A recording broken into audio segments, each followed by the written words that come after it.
Hello and welcome to Nothing Pink's YouTube channel. My name's Carrie Williams. I am the Director of Operations at Nothing Pink and glad to share with you today our child life services with our partner Annie Gunning through Empower Through Play.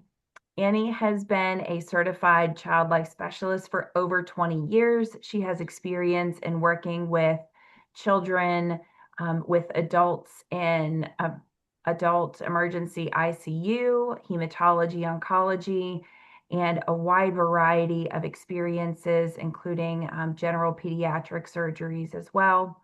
Annie continues to support families in the community through her private practice, and we are so thrilled to be able to have her as a resource. Nothing Pink can connect you with Annie and provide virtual or in-person support, and be able to talk through some hard conversations.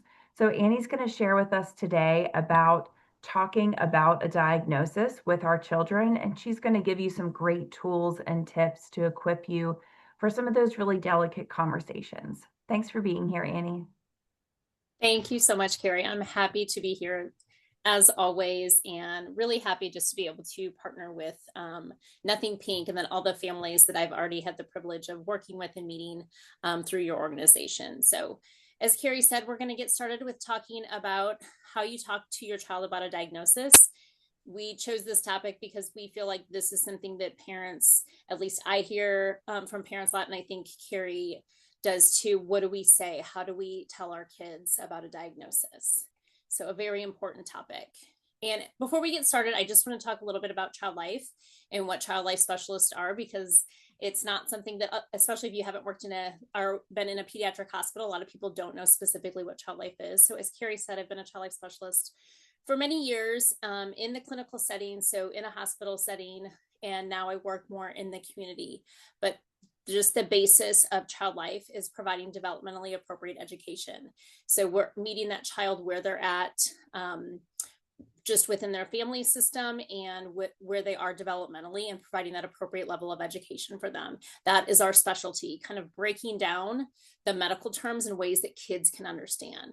Medical preparation and procedural support, that is either for the child themselves or a family member, whether it be a parent, a sibling, before or after a procedure, any kind of medical experience, because we know that when they understand what's happening, it helps them just better cope with what is going on around them. So, and I even say after the procedure, because kids can still learn about and process and understand a lot after a procedure or a surgery or a test or something has happened. The basis of what we do as child life specialists is teaching kids and engaging with them through play. So we use a lot of therapeutic play to provide that and promote education and processing and learning. So if we can engage them and make it fun, it's going to make the experience a little bit better. And it also then fosters that emotional expression and coping support. So we're going to incorporate all of that within our play. Family-centered care is something that we wholeheartedly believe in and support, because we know that a diagnosis affects an entire family, not just the person who has the diagnosis. Everyone is impacted. So really making sure the entire family is feeling supported. And advocacy within healthcare systems. So supporting families and letting them know how to advocate for themselves and their children, and what they can have and how to advocate and who to talk to, and just supporting the family in that way. And of course within the healthcare system, but I now work outside of the hospital because I have found that there is a gap in services, that a lot of families need this type of support, even when they're not inpatient. There's families that in the community that might just have a loved one going through, like a lot of the families that Nothing Pink works with, who are going through a diagnosis and treatment. So as child life specialists, we're trained to help children and families understand these medical experiences. The more they can understand them, it's going to reduce fear, anxiety, and trauma. Then we're going to incorporate how we cope with these things. We're going to talk about coping skills, what works for you, what works for your family. It's also going to help processing these big feelings that come up, because there's a lot that can come up through the course of a diagnosis or an illness. Navigating grief. Grief comes with a diagnosis, and using play to build resiliency and to help with processing. I think that's what it says on the very bottom. It's kind of blurred out on mine a little bit. As we get started, first, we're going to talk a little bit about how children understand illness according to their age. And I know I don't have the really little kids out here, the 0 to 2, while they're still impacted.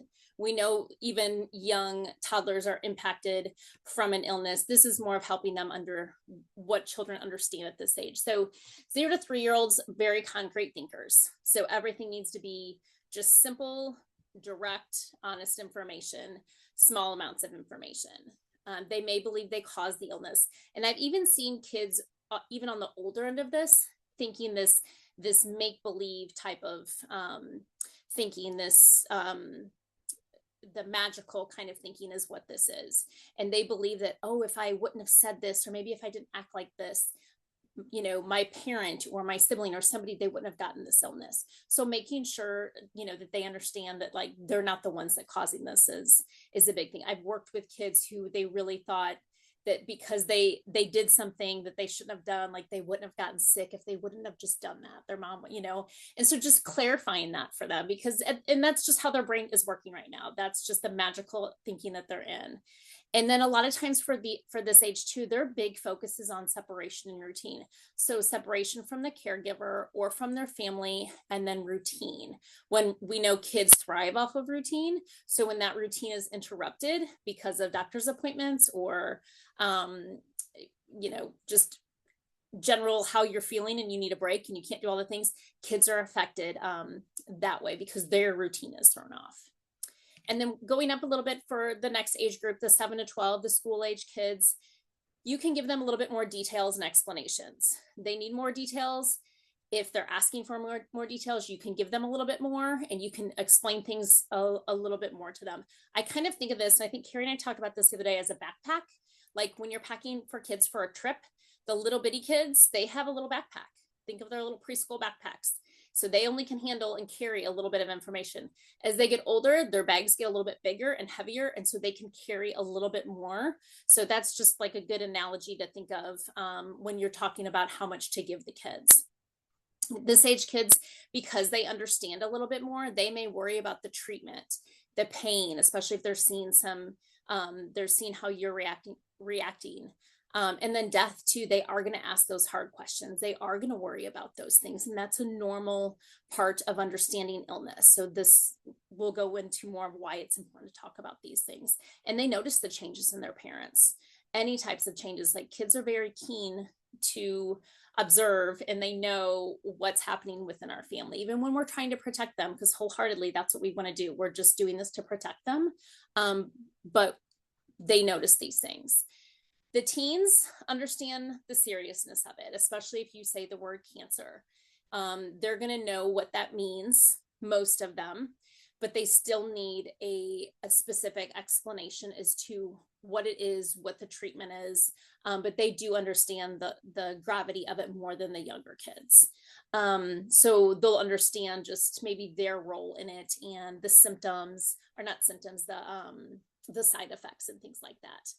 They may seek independence, but they still need support. So teens are at that age where they're trying to break away from us as parents. They're trying to, they don't want to need us, but they still do need us. So even if they are saying they're fine and they don't need anything, it's still, we need to check in with them. Hey, we just had a big conversation. Let's talk about that again, even if they're fine. And they can experience anticipatory grief and anxiety. So wondering about the things that are going to change and worrying about the things that are going to happen and how they're going to happen. Those things are definitely existing and happening. I think anticipatory grief with the younger ages too, but definitely with the teens. And then all kids notice physical and emotional changes and the disruptions in their daily life. I think that's just a universal thing that they all do understand and notice with an illness within the family. So why do we need to talk to our kids about a diagnosis? What's the importance of it?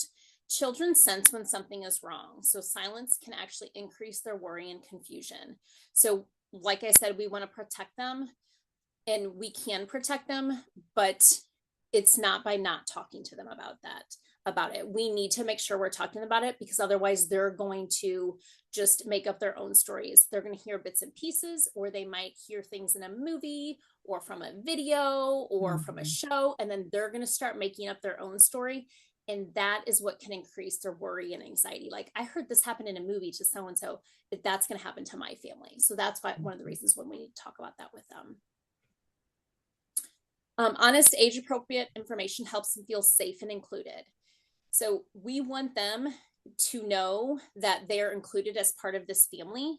We're going to give them honest information, age appropriate information. So if you have kids that are very large age groups, you can always tailor it to the younger age group if you're going to talk all together, and then give more specific information to the older kids separately. But I feel like when it's usually a big topic or an important conversation, talking at a younger level is usually good and most helpful, because then we know everybody's going to understand that.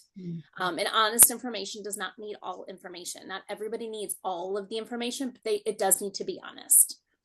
Talking openly builds trust and lets children know that they can come to you with questions or feelings. We want them to come to us with the questions. We don't want them to hear stuff from other people, other family members, friends, a friend's kid who heard something. We want to be in control of how much, when, where, why they get the information. And by us including them in this conversation, lets them know that they're an important part of this family and they matter. And we are doing this all as a family. Yes, Annie, I think that's so important. And I think exactly what you were saying about including them and building trust, because they're going to sense that there's something going on. And then if they hear from their teacher, an aunt, someone else that assumes that the kids already know that, that can really be confusing. So we've seen that, with families before where they were trying to kind of shield the kids from the Yeah. experience when, out of caring for them, of course, but just, and then the kids find out another way. So Mm-hmm. very Yes, exactly. valuable information. Yeah. Or they hear part of it, right? And Yeah. they don't hear the whole conversation. And then that Mhm. increases the worry, like, wait, I just heard that. And they hear it out of context or something. So that way, if we're the parents are the ones controlling that amount of information they get, then they know we're the reliable resource. Yes, that's so good. It helps prevent misunderstandings or self-blame, which are common when kids fill in the blanks on their own, kind of just what we talked about. And I did have a kid, it was with her sibling, but she, the dad was like, don't make too much noise, mom's got to rest. This is when mom was pregnant, and the baby ended up having a lot of medical complications. It came out months and months later after the baby was born. I was too loud. If I wouldn't have been so loud, you Oh, know she would have been okay and she wouldn't have been sick. So they do, put that self-blame on them. So that's why we want to make sure we're the ones sitting around and talking to them about what happened and why it happened. And if we don't know why, we don't know why, and we can say we don't know, but we're still going to work on this together, or I'm here with you while we're doing this. Talking to them, it supports their emotional health and helps them develop healthy coping skills. This is a really hard thing, and we're going to work on how we cope with this in a good and healthy way. We're building coping skills by going through this really hard, difficult, challenging family event, right? And so we're keeping their emotional health in mind, and they're watching us. This allows you to model those and handle those difficult situations. So they're watching you handle it. You're modeling how to cope with it in a healthy way, and how you handle it. Your children are picking up on that. And so we want to model those healthy coping skills. Not to say that there's times when we're probably, we're not making the best choice in how we cope with something, because this is hard and our emotions do get the best of us. But then we can talk about that. We can still talk about it and go back to it. And then creating space for ongoing conversations as things change and evolve. So this is never a one-time conversation. We're just opening the door for communication. This is ongoing at different times as things change, as questions come up. Like, kids are going to have different questions. They might have the same questions over and over, especially little kids. They're going to ask you the same questions over and over. And we're just going to keep reassuring and answering those questions. This is a little bit more about, so now how do we talk to them? We want to be honest. Tell truth in a way that your child understands. Use honest information. Avoid vague words or answers like "I'm sick," because sick means lots of different things. We all get sick all the time, right? They get sick. Grandma gets sick. Your teacher gets sick. So it needs to be differentiated between sick and cancer. and what that means. We can't just say, yeah, I'm really sick and I'm going to go to the doctor. Because then, well, what if dad or grandma gets sick and they go to the doctor? Like, are they going to have the same kind of thing? So it's confusing. So we want to be specific, and it is okay to say the word cancer, and then we define what cancer is. It is and I do have some wording on that in one of the other slides, but we will define that and talk about that. And that is one of the things I'm here to help you do, is how we can use those words. And then asking them what they already know. So, hey, we're going to have an important conversation. And you can you're preparing them for, like, we're having a big conversation or an important conversation. You're mentally preparing them for, okay, this is going to be something serious. Have you heard the word cancer before? Tell me what you know about it. That gives you a good jumping off point too, because I always like to hear what kids already know. And then I can automatically clear up their misconceptions. Like, oh my gosh, this is what they think it is, like nowhere near close to what it is. Or it might just be something, yeah, that's right. But actually we got to add a little bit more. We got to clarify a little bit. You can keep it simple. We're just using clear, age appropriate language. So honest, clear, simple, concrete language. Avoid overwhelming them with too much detail at once. So you can give basic information at the beginning for this conversation, especially as you're getting started, and watch their signals. So the next one, watch and listen for their cues and follow their lead. What are they asking for? Pause when needed, and then let their reactions guide the pace and depth of the conversation. So if kids are kind of zoning out and they're all of a sudden talking about playing outside or going to hang out with a friend, like they're probably ready for a break. Like they've hit their max of the type of information that they can handle right now. It seems like you need a break. We're going to take a break, and we're going to come back and talk about this later, because it is important that we all talk about this as a family, or it's important that me and you finish the conversation so I can answer your questions. So you're following their lead and giving them what they need. Some kids have tons of questions and want to know everything, and they're information seekers. They need to know all of it. Other kids are good with the basic stuff. They're going to go process for a little bit, and they'll come back and ask some questions later. And then we want to provide that reassurance, addressing their worries directly. Kids commonly, are you going to die? Who will take care of me? Is this my fault? These are just some of the common things that kids are always wanting to know. So we're addressing these worries directly. Who will take care of me? When I'm at the doctor, grandma will be here to take care of you. Aunt so-and-so will be here to take care of you. This is who's picking you up from school. When I have to stay overnight in the hospital, dad will be at home, or whatever your family, whatever you've worked out. But they need to know and provide reassurance that their needs are still being met, because that's a big thing for them. What's going to happen to me? And then we do get the question, and kids do ask, are you going to die? And that's probably because they've heard something about cancer before. So this is where you can say, I have met with my doctor. My doctor does not think I'm going to die. I do not believe I'm going to die. I have hope that I'm going to get better. The doctor has medicine that he's going to give me. It's special medicine to fight my unhealthy cancer cells. And it's going to take a long time. Like, it's not like going to the doctor and getting medicine for a fever. This is different. But I believe I'm going to get better. My doctor believes I'm going to get better, and I'm going to do everything that I can so I get my body healthy. So that way you're not providing any type of false reassurance of any kind. You're keeping it positive, and you're letting them know you're doing everything in your power to get your body healthy. And name and normalize your feelings. So we just want to normalize whatever you're feeling. You can feel anything for this. You can feel confused, sad, scared, worried, mad. Like, you can feel that's sure. You can, anything you feel. You seem like you're really mad. You can feel mad. I'm mad too. Like, we just want to normalize it. And then ongoing communication, like we said, this is never a one-time conversation. This is just ongoing. And then we want to encourage them to, all questions, all feelings, ask us whatever you want. If you don't want to ask me, you can identify another person for them to ask. I like using, because sometimes talking about it is really hard. So you could have like almost like a graffiti wall in your kitchen or living room, like a big piece of paper or a poster board. And when you have a question, you write the question on the paper, or you have a little jar on the table. And when you have questions or thoughts about it, you write it on a piece of paper, or for little kids, they draw a picture about it and they put it in there.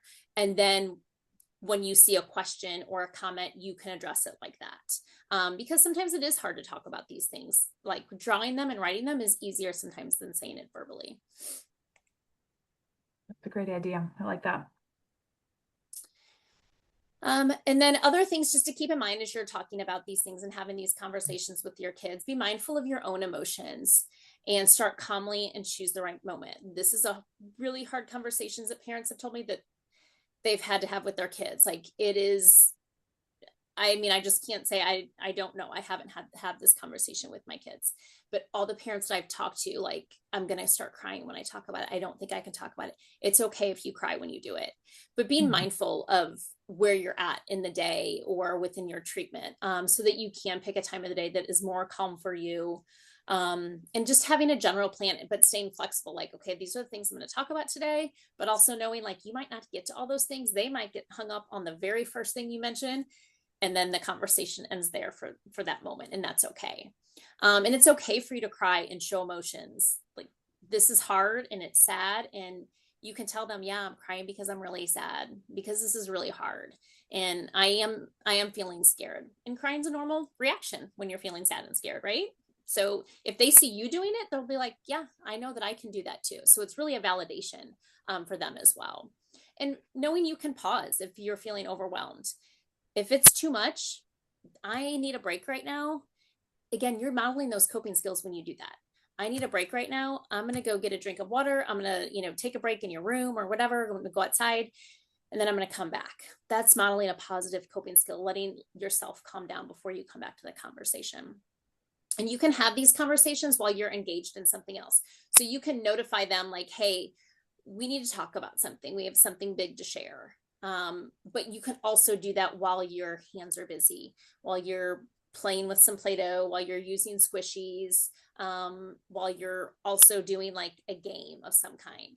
So that way your hands are like also kind of focused on something else. And typically when you're focused and your hands are busy and doing something else, the conversation is a little bit easier because you're also focused on like, say, just playing with this or squeezing this, and it can be a little bit easier to have that conversation and have somebody present with you if you feel like you need to. If this is going to be really hard, have another family member, whether it be a partner or a spouse or a grandparent or a friend or a neighbor, because that way if you need to take that break, somebody else is there with you. Somebody else can add to the conversation if it's becoming difficult, or just to have some other support for yourself. Mhm. Take breaks and know your limits and just honor those. It's okay to take that break. And then always ask the kids questions. What else do you want to know? An open-ended question. What else can I tell you? What else do you want? Um, it just increases that opportunity for dialogue. Instead of saying, do you have any questions? No. What else can I tell you? Mhm. So these are just all of this information too. I should have said at the beginning is very generalized. When I work with a family, I like to talk with the family to find out the ages of their kids, just their family dynamics, who lives in the house, how everybody seems to be coping in general.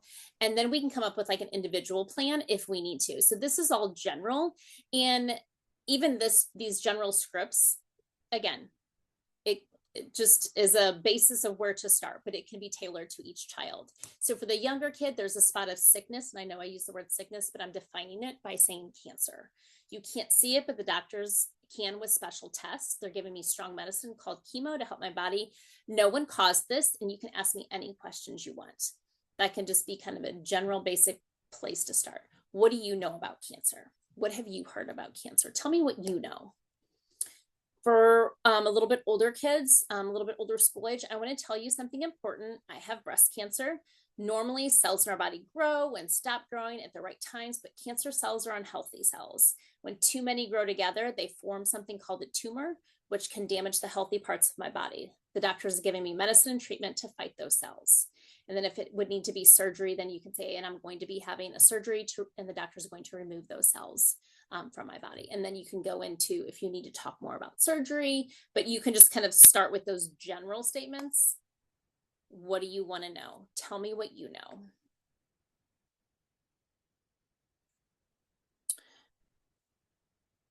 Supporting your children over time. So just going into how we continue to support them, or other things we might want to include as we're talking about a diagnosis and talking to them about a diagnosis, talking about their support system and letting your child know who will be there to help. Familiar faces provide comfort and stability. So who are all the close people around you that are helping you? This is who's helping with dinner. This is helping with practice or homework or driving me to the doctor. These are all the adults in your life who care about you and love you and support you. Let the teachers know, the counselors at school know. It's important that all those people in the child's life, coaches, that they all know that this other thing is happening in their life, that they have this other big thing in their life that they're trying to deal with. Because kids typically show us how they're coping or what's going on through behavior, not necessarily like verbal communication, but they might be behaving in a different way. That's them communicating to us. So they're communicating through behavior, not less necessarily telling us. Because sometimes they don't know, they don't have the words. So just important for all of the adult people in their life to know. Schedule and routine. So predictability equals safety. When we know what's going to happen, when we know it's coming, then we understand and we cope better. So when we know that you won't be there after school because you're at a doctor's appointment, I'm not surprised when I come home from school and you're not there. Well, what happened? Where are you? So just knowing, hey, tomorrow I have a doctor's appointment. I'm not going to be there when you get home, but I'll be home at 5:00. And until then, this is what's happening. Just letting them know what the schedule is. I love using visual schedules, and I actually have some that Carrie was able to get some through an organization, Mighty and Bright. So I have these reusable schedules with stickers, and it's just I think it has like who picks me up from school and different activities and everything. So I really like using those visuals, so kids can see who's helping them each day. And then watching for behavior changes. So regression, withdrawal, outbursts. They're showing their feelings through their behavior. So these aren't bad behaviors. Like, you may not like them, but it's really them just communicating. And so instead of being like, scolding them or getting in trouble, what are they trying to tell you by behaving this way? What are they trying to communicate with you? You seem really upset. Let's sit down for a minute. While you can't hurt anybody or hurt yourself or property, but they're still communicating. Supporting expression. So maybe to decrease some of these behaviors that we aren't particularly fond of, we're going to encourage play, creative expression, art, physical activities. It just helps with regulating emotions. So just always having these opportunities for playtime. And this is for older kids too. They don't know they need it, but they for sure do. Balance, honesty, and hope. Be truthful, but focus on what is being done to help. Avoid false reassurance. So you're just focusing on the hope you have, the things you are doing, the things the doctor is doing, the things the medicine is doing. So we're just focusing on all the things that are helping your body. But be truthful about it. Include children in your plan. So give them roles. Kids feel proud when they can be a part of their family. It builds confidence. It builds self-esteem when they have an important role and they are needed within their family. So we want to give them roles that are appropriate for their age so that they can help. And I want to mention briefly, because grief is not only present with death. Grief is present in many different areas of our life. So it can show up anytime there's any kind of big changes. With a divorce, a move, obviously a diagnosis, there is grief. So children may experience grief. They may experience fear and loss because they're missing out on things, or you are missing out on things. Family trips that have been planned are no longer. They're missing out on these experiences and these times that they thought they were going to have together as a family. And those are all very real. And that grief is very real. So changes in just your family life, that's grief. Like, this wasn't stuff I was expecting. And the anticipatory grief too, of knowing what things are going to be changing and what am I going to be missing out on. This is really hard. So not discounting that the grief is present, and that also needs to be noticed and acknowledged and validated. So I wanted to include just a little bit of child-friendly language. As child life specialists, we use, there's a huge array of words and how we explain things to kids, and words that we'd rather use and how we use it, and with play and medical stuff. So just a few that might be a little more applicable to our setting. Simple age-appropriate language. Surgery, the doctor removes the tumor. Include post-surgery and healing process. So you also want to talk about what it's going to be like when they get home. Are they going to see bandages? Are there going to be drains? Can they hug you? Do they just need to sit next to you? And how long are those things going to be present? What is that going to look like? How do they need to react to it? And what are you going to be doing? Are you going to be sleeping more? Are you going to be sleeping on like a chair? Are you still going to be sleeping in your bed? Like just letting them know that these little things, they notice these things and they want to know why. They want to know why. Is this normal? Is this expected? Do we know this was going to happen? Because if it's not, does that mean something is wrong?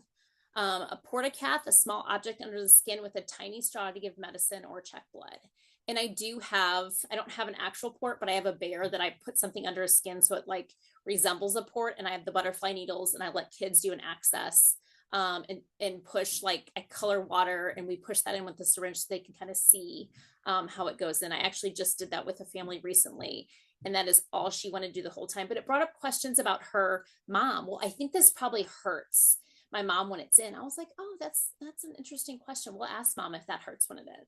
So then we brought her mom in at the end and she's like, no, it doesn't hurt, so it just kind of helps it helps them understand what's going on, and it helps with that communication, helps her understand what her mom is going through. Chemotherapy or chemo is strong medicine to treat cancer. It could be in pill format, liquid, given through the port, and you can talk about them with the schedule. I will go every day for a week. I go every 3 weeks. And then for a couple days after, I'm going to need to rest. And we're going to find other activities that we can do, whether that's reading a book together or somebody else is going to tuck you in or someone else is going to drive you. Like you just want to talk about the side effects of that as well. Radiation is a special kind of X-ray or laser beam used to destroy cancer cells. Again, talk about the schedule of that. And immunotherapy helps the immune system find and fight cancer cells. And then preparing for and normalize the side effects. So talking about what those side effects are, again, so they're prepared for, so when they see these things happening, they know this was already a possibility. This isn't a surprise. This isn't something that we're really worried about. We knew this would happen. Feeling tired, losing your hair, feeling nauseous, skin irritation, needing to stay away from germs or wearing a mask. And then offering alternatives when the parent isn't feeling well. So those are some things that I've come up with kids. We create like a little board or a little flip book of other things they can do with their parent because they still want to spend time with them, but it's got to be different for a while. And that's okay. We talk about how that is disappointing, right? You validate the feeling of that being disappointing. But then there's still things we can do. So let's talk about the things you can do together that you both like. And then lastly, here are a few resources, organizations and websites. This first one, I Draw Childhood Cancer, is really children, but it has great pictures and descriptions for very young kids. For like that preschool age kid, it has great pictures and descriptions in books. The Mighty and Bright was the one that has lots of calendars. They have some great books that I've used a lot. Kidshealth.org, I share with kids to use because I'm always telling them, don't Google stuff, stop looking stuff up. Everything you see online is not accurate. And so I say, but if you want to look stuff up, use kidshealth.org, and then you can look up chemo if you want. Then you can look up cancer. So I try to give them something that I think they could use. And then these other ones too, Carrie's also aware of, and I have a bunch of other ones also available on my website. And then here's a few of the books. Also, these are just a few books that I like and that we like to use. And I think Carrie has some of these at NothingPink, but I have a much larger list again on my website. Yes, and we can link your website to the video as well so that people can easily access that full list. And there's so many resources that you provide and can connect people with. And this is really just scratching the surface.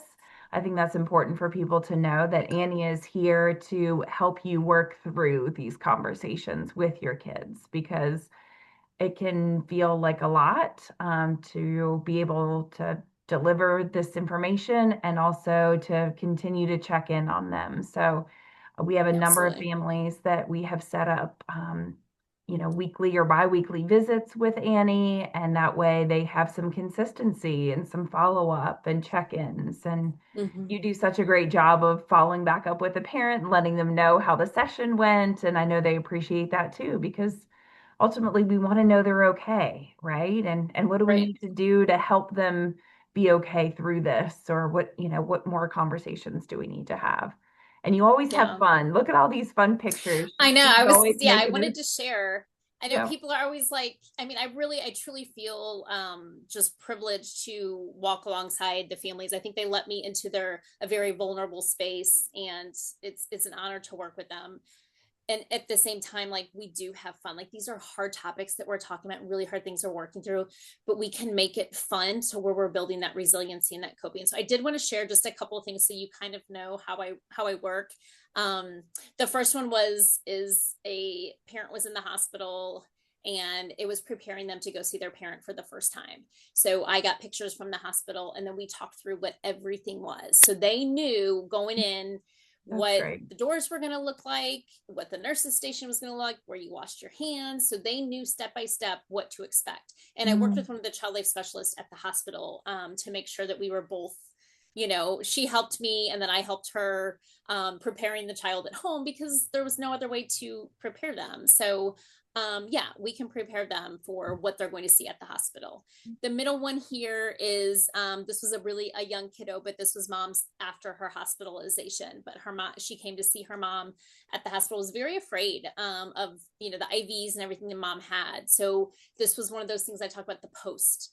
They still need to process and learn to understand. So I have more. I did have some real medical things, but also at the same time we're using this Aflac duck, and he talks and he moves, and we can give him different emotions, and kids generally like will project how they're feeling on the animals or the dolls that we're using, so that gives me really good insight to how they're coping and what they're thinking, because they'll tell me the things that the duck is worried about or their bear is worried about when it's really probably things they're worried about. This one over here on the top right is was cancer education. So we did some pictures of different cancer cells, and then we pretended we made chemo when that was the paint. We blasted away, and it became this whole conversation about how it looked kind of like Gatorade. Wouldn't that be cool if Gatorade could get cancer away? And it just kind of it became, and this was like a teenager. This was like a 13 or 14-year-old, and he really got into it because he really liked the educational piece of learning about the cells. This is just a little hospital set that I have that I use a lot. A Playmobil hospital set and an ambulance and all that kind of stuff that the kids, again, they just get to kind of set things up, and I can give them prompts to figure out what they're thinking and how they're coping. This middle one, you can see, I think down here, we did go ahead and access this baby doll. And they were giving her all kinds of medicine. You can even see we had the calendars down here that we were working on. This was, this was siblings that I was working with, and their mom had cancer. So they stuck with this probably an entire 60 minutes of just doing this medical play. Because this is really the first time they get to do this kind of stuff too. So it really creates that sense of mastery. It desensitizes to that kind of scary medical stuff they normally don't get to use, and just helps with the processing and understanding. And this one over here is this is a fun, we made a volcano, and this is a feelings volcano. So all the glitter, I like glitter. I know glitter, a lot of people hate glitter.